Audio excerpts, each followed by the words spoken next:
तो और भाई यार कैसे हो आप सभी। तो जैसा कि आज हमारा ट्रायंगल का दूसरा पार्ट है और आज के इस पार्ट में जानने वाले हैं समद्विबाहु त्रिभुज क्या होता है, जिसे आइसोसेलेस ट्रायंगल कहते हैं। आपको पिछली वीडियो में बताया था कि ट्रायंगल क्या होता है, उन सभी चीज़ों के बारे में बात किए थे और साथ में समबाहु त्रिभुज का एरिया कैसे निकालते हैं, पेरीमीटर कैसे निकालते हैं, इस चीज़ को भी जाना था। तो आज के इस वीडियो में जानेंगे समद्विबाहु त्रिभुज क्या होता है, जिसे आइसोसेलेस ट्रायंगल कहते हैं। चलिए बात करते हैं कैसे इसके एरिया को निकालते हैं और ये होता क्या है।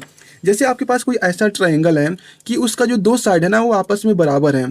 जैसे मान लीजिए मैं यहाँ पर एक ऐसा बना दिया, एक ऐसा बना दिया, ठीक। और जो यहाँ पर ये चीज़ है, जो ए वाला साइड है और ए वाला साइड है, वो आपस में बराबर है।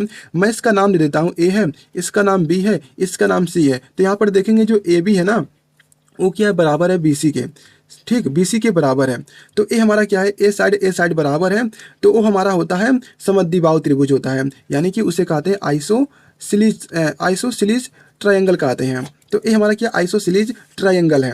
तो इसमें क्या होता है, कोई भी ट्रायंगल होता है, यदि आप उसके एंगल को ऐड करते हैं, जो अंदर बनता है एंगल उसको ऐड करते हैं ना, तो 180 डिग्री का होता है। आपको पता होगा क्या होता है, 180 डिग्री का होता है जो एंगल होता है, यदि तीनों को ऐड करते हैं।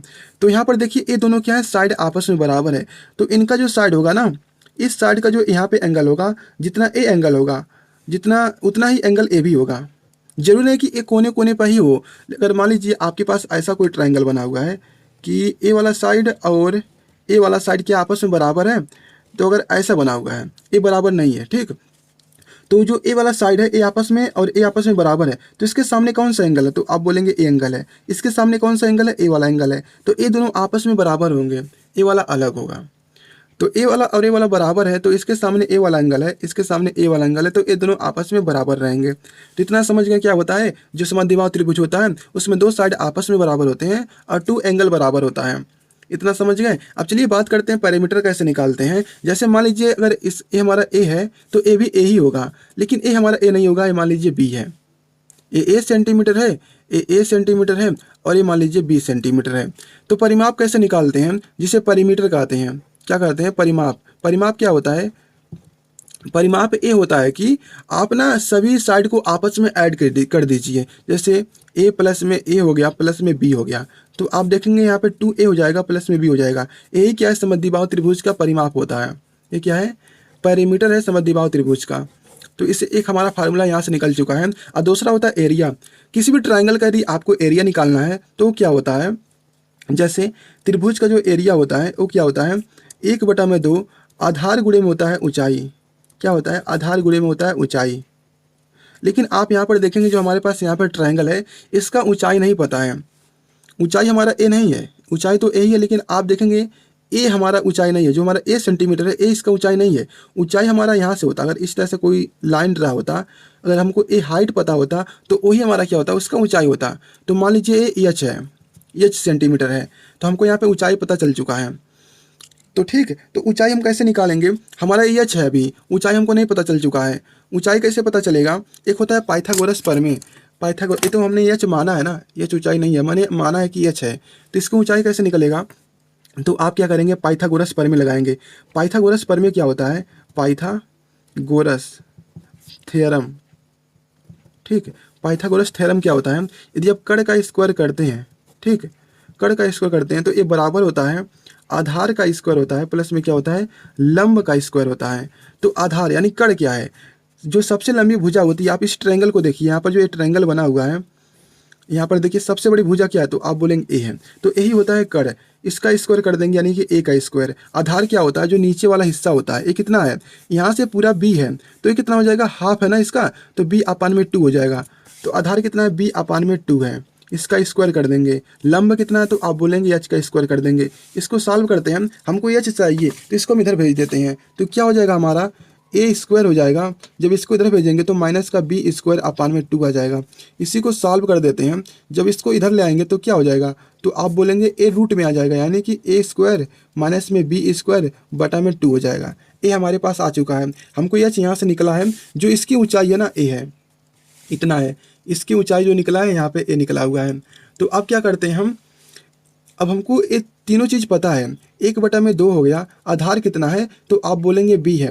b/2 नहीं है, हम पूरे की बात कर रहे हैं। अब इस पूरे ट्रायंगल की बात कर रहे हैं। हमको ऊंचाई भी पता है और बेस भी पता है। बेस कितना है, बी है। ऊंचाई कितना मैंने यहाँ पे निकाला है, वो क्या है, रूट में ए स्क्वायर है, अब माइनस में क्या है, बी स्क्वायर है, अपान में 2 है। बस इसके आगे सॉल्व भी नहीं कर सकते हैं। तो यही हमारा क्या इसका फार्मूला है समद्विबाहु त्रिभुज का। आइसोसेलेज का ये क्या है, फार्मूला है, एरिया है। तो यहाँ से निकालेंगे एरिया हमारा क्या हो जाएगा त्रिभुज का, 1/2 गुणे में बी हो जाएगा, और यहाँ पर इस तरह से रूट में आ जाएगा ए स्क्वायर प्लस में बी स्क्वायर बटा में 2। इसको और ज़्यादा सॉल्व नहीं कर सकते, यही क्या इसका एरिया है। अब देखिए यहाँ पर मान लीजिए आपके पास से कोई दिया है, जैसे आपके पास मान लीजिए यहाँ पर एक ट्रायंगल बना देता हूँ, ठीक है। ये हमारा क्या है, 3 है, ए क्या है 2 है, और ए भी क्या है 2 मीटर है। ये 2 मीटर है और ये 3 मीटर है। इसका परिमाप निकालना है। तो परिमाप कैसे निकलता है, आपको पता है, जो परिमाप होता है इन सभी को आपस में ऐड कर देते हैं। तो हमको फार्मूला पता है 2a प्लस में b। तो a कितना है, तो आप बोलेंगे 2 है, तो a की जगह पर 2 है, तो यहाँ पर रख देंगे 2, और प्लस में b की जगह पर है 3। तो इसको सॉल्व करेंगे तो हमारा हो जाएगा यहाँ पे 4, यहाँ पे प्लस में 3, तो यहाँ पर आ जाएगा 12। इस तरह से 12 नहीं आएगा, 7 आ जाएगा। क्या आ जाएगा, 7 मीटर, इस तरह से। अब यहाँ पर कैसे पता करेंगे ए कौन है बी कौन है, तो जो सेम रहेंगे वो हमारा ए हो जाएगा, जो अलग होगा वो बी हो जाएगा। तो ऐसे आप समझ सकते हैं। अब मान लीजिए हमको इसी का एरिया निकालना है, तो एरिया कैसे निकालेंगे, आपको पता है ए कितना है, आप बोलेंगे ए हमारे बराबर है 2 के, और जो बी हमारा है वो 3 के बराबर है। तो यहाँ से आप निकालेंगे एरिया, जो हमारा निकलेगा 1/2 हो जाएगा, और बी कितना हमारे पास है, आप बोलेंगे 3 है, और रूट के अंदर हो जाएगा हमारे पास ए का स्क्वायर यानी कि 2 का स्क्वायर, प्लस में माइनस हमारा ना, तो यहाँ पे प्लस कैसे आ गया, ए माइनस है, माइनस में हमारा हो जाएगा बी का स्क्वायर यानी कि 3 का स्क्वायर हो जाएगा, और नीचे हमारा आ जाएगा 2। यही केस का आंसर है। आंसर नहीं है, अभी सॉल्व करेंगे तब आएगा ना आंसर। तो 1/2 हो गया, यहाँ पे इंटू में 3 हो गया, और ये हमारा 4 हो जाएगा, और माइनस में 9 हो जाएगा, और नीचे आ जाएगा 2। इसको सॉल्व करते हैं, 1/2 हो जाएगा, मल्टीप्लाई में 3 है। अब देखिए यहाँ पर 1 मान लीजिए, इसका मल्टीप्लाई इसमें करेंगे तो 8 हो जाएगा, और इसका मल्टीप्लाई इसमें करेंगे तो 9 हो जाएगा, और नीचे आ जाएगा हमारे पास 2।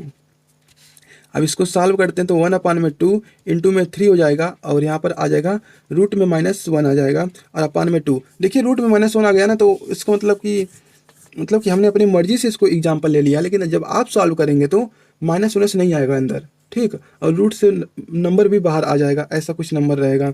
तो हमारा क्या आंसर हो जाएगा, 1/2 इंटू में 3 हो गया, और इसको माइनस नहीं प्लस कर देते हैं, क्योंकि एरिया है ना, माइनस में कैसे आएगा, तो 1/2 हो गया।